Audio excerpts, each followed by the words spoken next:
Our anniversary had always been a big deal for me. Not extravagant, not flashy, but meaningful. I loved celebrating the milestones of our life together, the quiet reminders that we had built something unique, even in the chaos of daily life. This year, I had planned something special. A small, intimate dinner at our favorite rooftop restaurant overlooking the city skyline, complete with her favorite wine and a bouquet of lilies.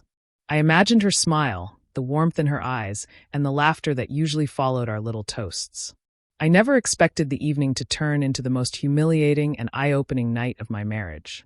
She walked in late, as usual, flustered but smiling, carrying a large leather handbag and a smartphone that seemed surgically attached to her hand. I tried to greet her warmly, but she barely looked at me. "Sorry I'm late," she said, brushing past me. I nodded, trying to ignore the sudden coldness in her tone. I led her to the table, where candles flickered and the wine was already poured. She glanced at it briefly and said, "Oh, can we make it quick?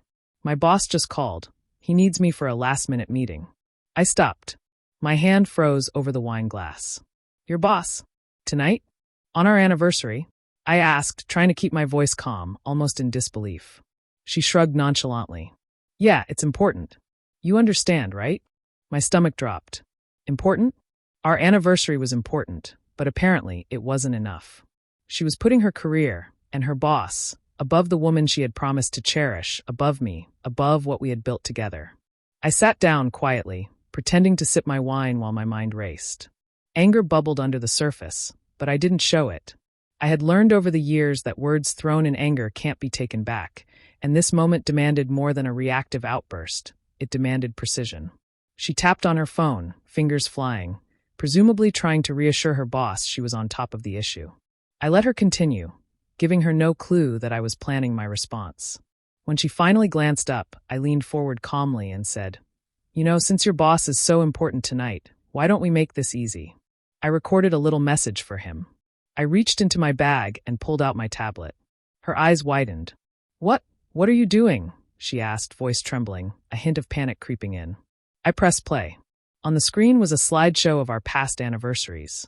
Photos of us laughing on our first date, snapshots of trips we had taken, little videos of her smiling, moments I had captured over the years. Each frame was accompanied by my voiceover, recounting how much she meant to me, the sacrifices we had made together, the promises we had exchanged. The final slide was the kicker, a message directed at her boss, dripping with irony and clarity. "I hope you understand what you're interrupting tonight," my voice said. "You're standing between a woman and the life she promised to cherish with me. I hope that's worth it." Her mouth opened, then closed. She had no words. The phone slipped from her hand and clattered on the floor as her eyes darted between the tablet and me. She tried to protest, to explain, but nothing she said could undo what I had just revealed. It wasn't about guilt. It was about confrontation, showing her in no uncertain terms that her priorities were exposed for everyone in the room to see. Well, just her in that moment, but the impact was unmistakable. She sat in stunned silence, finally whispering, I didn't think it would be like this." I leaned back, calm, letting the weight of the moment settle. "I didn't either," I said softly. "I didn't think the person I promised to share my life with would make someone else the priority on our anniversary." Her eyes welled up with tears, a mix of shame, regret, and shock. She tried to speak again, but I shook my head. "Don't. Just understand. I needed you to see this, not argue, not explain, not justify. I just needed the truth to be undeniable." The rest of the evening was quiet. She didn't call her boss, didn't attempt to salvage the dinner. The realization had hit her harder than any argument could. I didn't yell, didn't accuse. I simply gave her a mirror to see herself. And she finally did. In the days that followed, things changed dramatically. She approached me cautiously, aware of the line she had crossed, trying to apologize, to negotiate, to explain why her priorities had shifted. But I had already made my decision. Our relationship couldn't survive the consistent choice to place someone else above us, above the life we were supposed to nurture. The incident became a turning point. Months later, we separated, not in public fights, not with drama, but quietly with clarity. I realized something essential. Love isn't just about affection or shared moments. It's about respect, commitment, and prioritizing the person who promised to be by your side. She had failed at that in the most visible way possible, and I refused to compromise my self-worth to accommodate someone else's ambition. I often think about that night.